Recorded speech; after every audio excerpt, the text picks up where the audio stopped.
Hello, ladies and gentlemen. Welcome to Triple N Media. I am Dr. Nik Nikam, a cardiologist from Houston, Texas. The feature presentation is a Supraventricular Tachycardia's differential diagnosis and treatment. So let us begin with the feature presentation. Supraventricular tachycardia is any rapid rhythm that develops from the upper part of the heart, namely the atria, or the conduction system, or the sinus node. So let's look at the anatomy of the electrical system to start with. And here is the structure of the heart. And here we have the sinus node, which can result in, which can count for sinus tachycardia. And usually the sinus, you can follow my arrow here, usually the sinus tachycardia is related to some underlying cause. That's also part of the supraventricular tachycardia. Then we have these conduction systems which connect the two atria, and here we have the AV node.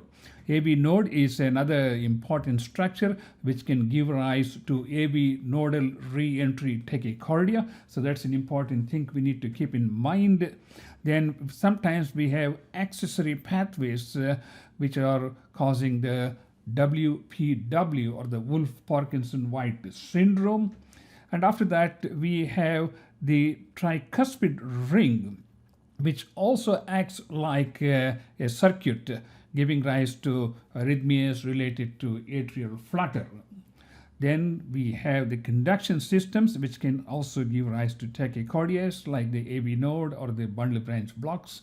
And finally, we have an irritable ectopic focus in the atrium or in the ventricle that can give rise to ectopic tachycardia. And usually the paroxysmal atrial tachycardia are related to an ectopic focus, which triggers these arrhythmias. So let's move on to the incidence of arrhythmias. In the adult population, the most important arrhythmia that we encounter is atrial fibrillation, which accounts for 35% of the arrhythmias we encounter, and especially in the population over the age of 60, 65, this is predominantly the arrhythmia that we deal with. Then we also have atrial flutter. Even though it is talked about a lot, it accounts for only 4%. Then we have the ones related to conduction system disturbances, namely the AV nodal re-entry, or the re-entry in the atrial flutter zone, which is a tricuspid ring. Then we have ventricular tachycardia, which is 10%. Then paroxysmal supraventricular tachycardia, which accounts for only about 6% of the cases. But we need to understand where the tachycardia is coming from, what is the heart rate, what are its hemodynamic effects, and how do we control this with medications or with maneuvers, which we'll be talking about in a minute. And let's look at the different origins of these tachycardias. Atrial fibrillation, which is the most common arrhythmia, and that usually arises at the junction of the pulmonary veins and the right atrial wall, where there are some specialized cells that trigger the formation of a multifocal arrhythmia that results in atrial fibrillation. Whereas AV nodal re-entry, which is very common, which most of us understand, and that is due to a dual pathway in the AV node, one of which is a slow conduction system, the other one is a fast conduction system that results in a circuit giving rise to AV nodal re-entry tachycardia. Then we have the atrial flutter, which is caused by a ring of excitable tissue in the tricuspid ring region that can give rise to atrial flutter. And by the same token, this is the one which is most amenable to ablation with a very high success rate. Finally, we have the ectopic focus, which can give rise to atrial tachycardia. It could be paroxysmal atrial tachycardia or sometimes multifocal atrial tachycardia, as we see in patients with chronic obstructive pulmonary disease. And finally, we have an impulse arising from the AV node or the atria that goes through the ventricle, and from there it uses the bundle branch blocks to cause AV, atrioventricular tachycardia. There's a difference between AVRT, atrioventricular tachycardia, versus AVNRT, which is AV nodal re-entry tachycardia, that is in the AV node. Whereas here the circuit is from the atria to the ventricles through the bundle branch box, and it's covering both the atria and the ventricles. And this is a typical AV nodal re-entry, where we have the AV node where it is sort of having two different pathways. One is a fast conduction pathway, another one is a slow conduction pathway. Normally they both conduct at the same speed, so there is no chance of a circuit.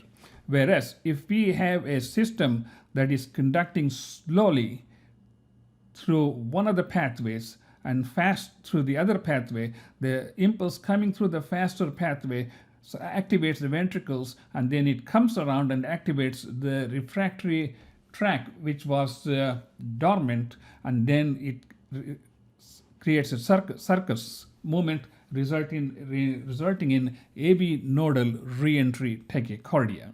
Now here's an example of a sinus tachycardia at a rate of approximately 150. The sinus rate is between 100 to 160 beats per minute.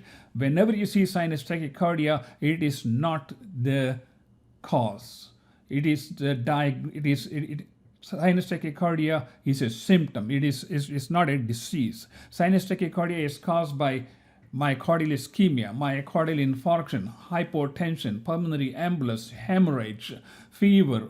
Any number of things can cause tachycardia, and we need to look at the underlying cause and treat the underlying cause. If it's a hypoxia, if it's hyperventilation, if it's heart failure, we need to treat those conditions, and that will automatically fix the sinus tachycardia.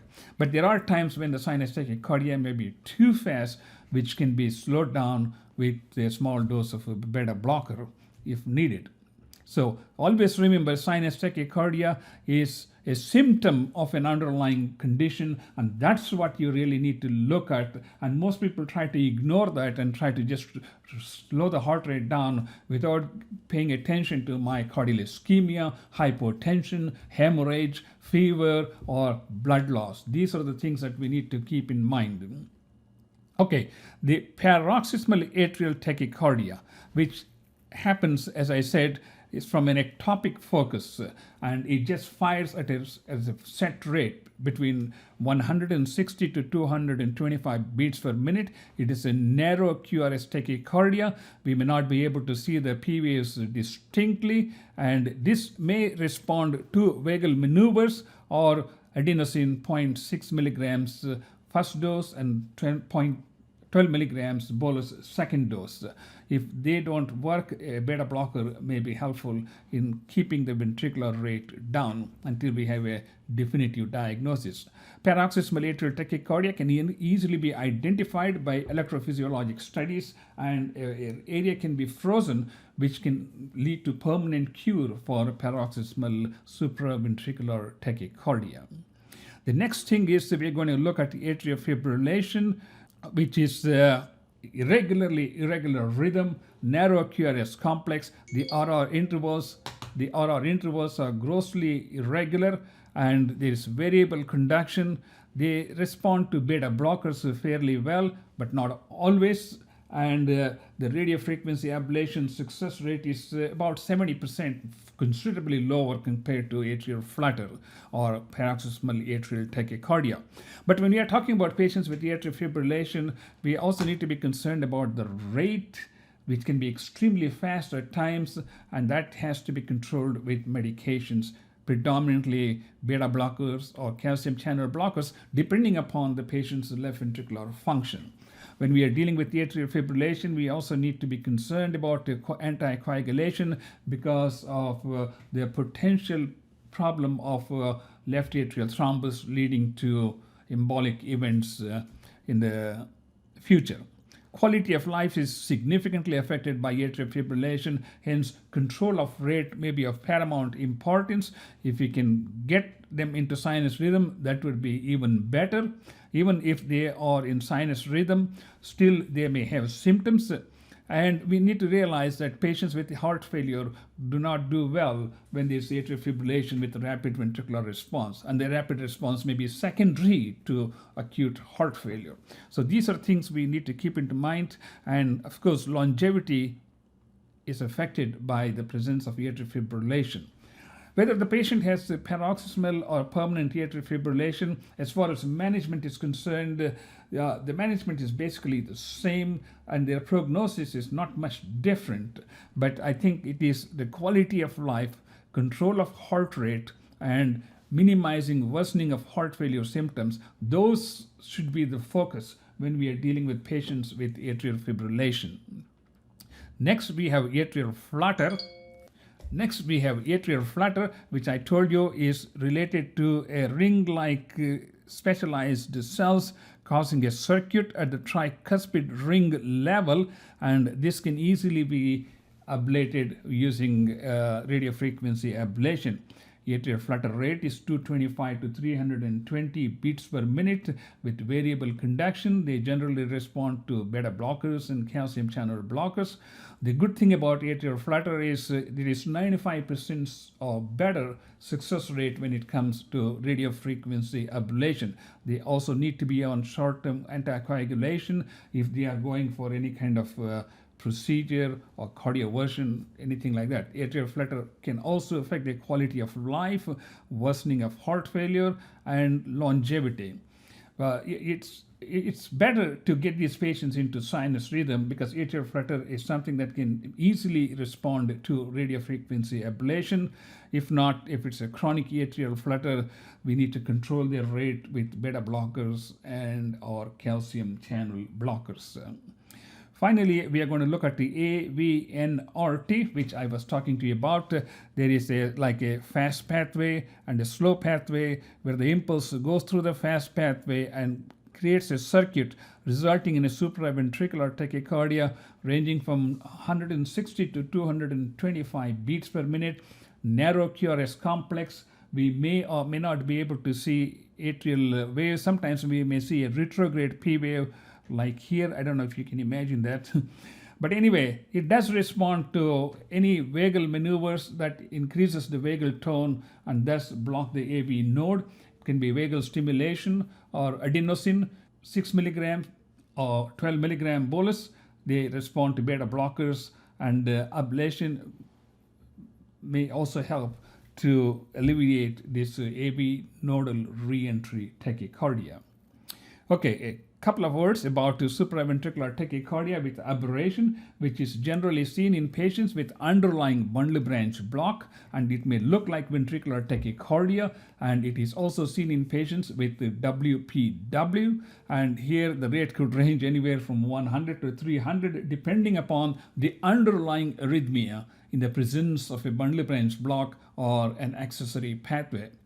If you're dealing with atrial fibrillation with rapid ventricular response, you're going to see a chaotic rhythm which could be close to 300 with varying RR intervals and morphology. And the treatment for this would be, if we know it's atrial fibrillation and if it's going through an accessory pathway, the best treatment is to use procainamide, which will help to block the accessory pathway more so than the AV nodal pathway.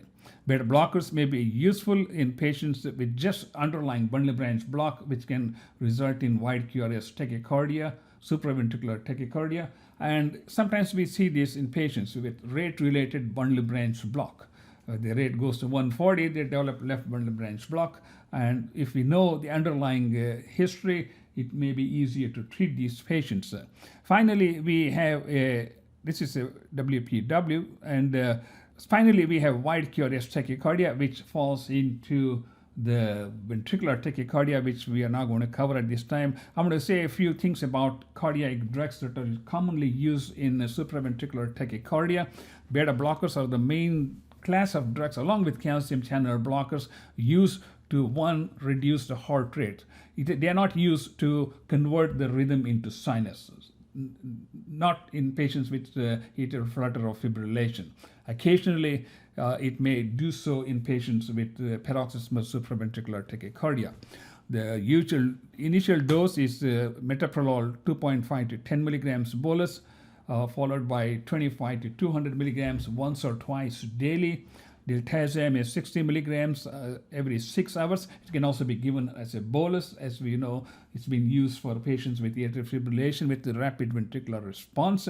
Verapamil dosages are similar to that of metoprolol. Whenever we use metoprolol, verapamil, or diltiazem, we need to be aware of the fact that if they are having greater than second-degree heart block, we need to be cautious about using these drugs because they can cause high-grade AV block. Number two, if the left ventricular ejection fraction is low, then we should avoid using diltiazem or verapamil as they can worsen patients' heart failure symptoms.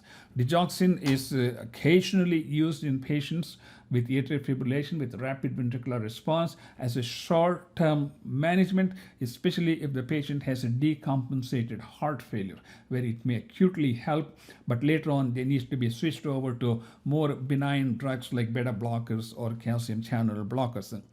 Of course, flecainide is used to keep patients in sinus rhythm. So this is not just for rate control. This is for conversion to sinus rhythm. And amiodarone is rarely used for control of supraventricular tachycardias, even though we see in patients with chronic atrial fibrillation, it seems to help in controlling the rate. But for the most part, beta blockers and calcium channel blockers are the mainstay for treating ventricular response in patients with supraventricular tachycardia. Drenidarone is one that is used to prevent recurrence of atrial fibrillation in patients with paroxysmal atrial fibrillation. It's an expensive drug and it works in some patients. It may not work in all patients. Sotalol is mainly used for patients with ventricular tachycardia and significant PVCs. I'm not going to cover that drug here. And whenever we are dealing with patients with irregular cardiac rhythms, we need to be concerned about their electrolyte imbalances, especially potassium and magnesium. And also remember, those patients who have high CHAD-VASc2 score need to be on anticoagulation. So ladies and gentlemen, when you're at a bedside and you have a patient with a narrow QRS tachycardia, this is the flow chart we can use. Is a patient hemodynamically stable? If it's a 30-year-old person, blood pressure is normal, oxygen saturation is normal, but the pulse rate is 180, then we can try some vagal maneuvers. And if that doesn't work, a synchronized cardioversion may be possible. And before we go into synchronized cardioversion, I would probably try some IV adenosine, 6 milligrams and 12 milligrams. And for like long-term management, we can use beta blockers or cardizem or verapamil, either intravenously or orally for control of rate. So ladies and gentlemen, in patients with acute ischemic heart disease, the treatment gets a little bit different. If they are hemodynamically stable, we would still like to get their rate down using adenosine. And if they are hemodynamically unstable, then we need to consider a synchronized cardioversion. And finally, use diltiazem or esmolol to keep the rate under control. Whereas in patients who are hemodynamically stable, we use adenosine. If the treatment is not successful, then we can consider synchronized cardioversion or procainamide, atrial pacing, ibutylide, or dofetilide, or sotalol, depending upon the structural heart disease presence or absence. So ladies and gentlemen, this is a quick overview of what is supraventricular tachycardia, where does it arise from, and how does it present, and how do we diagnose them and manage them. Thank you so much for watching this presentation, and please do subscribe to our YouTube channel. I will see you in the next presentation.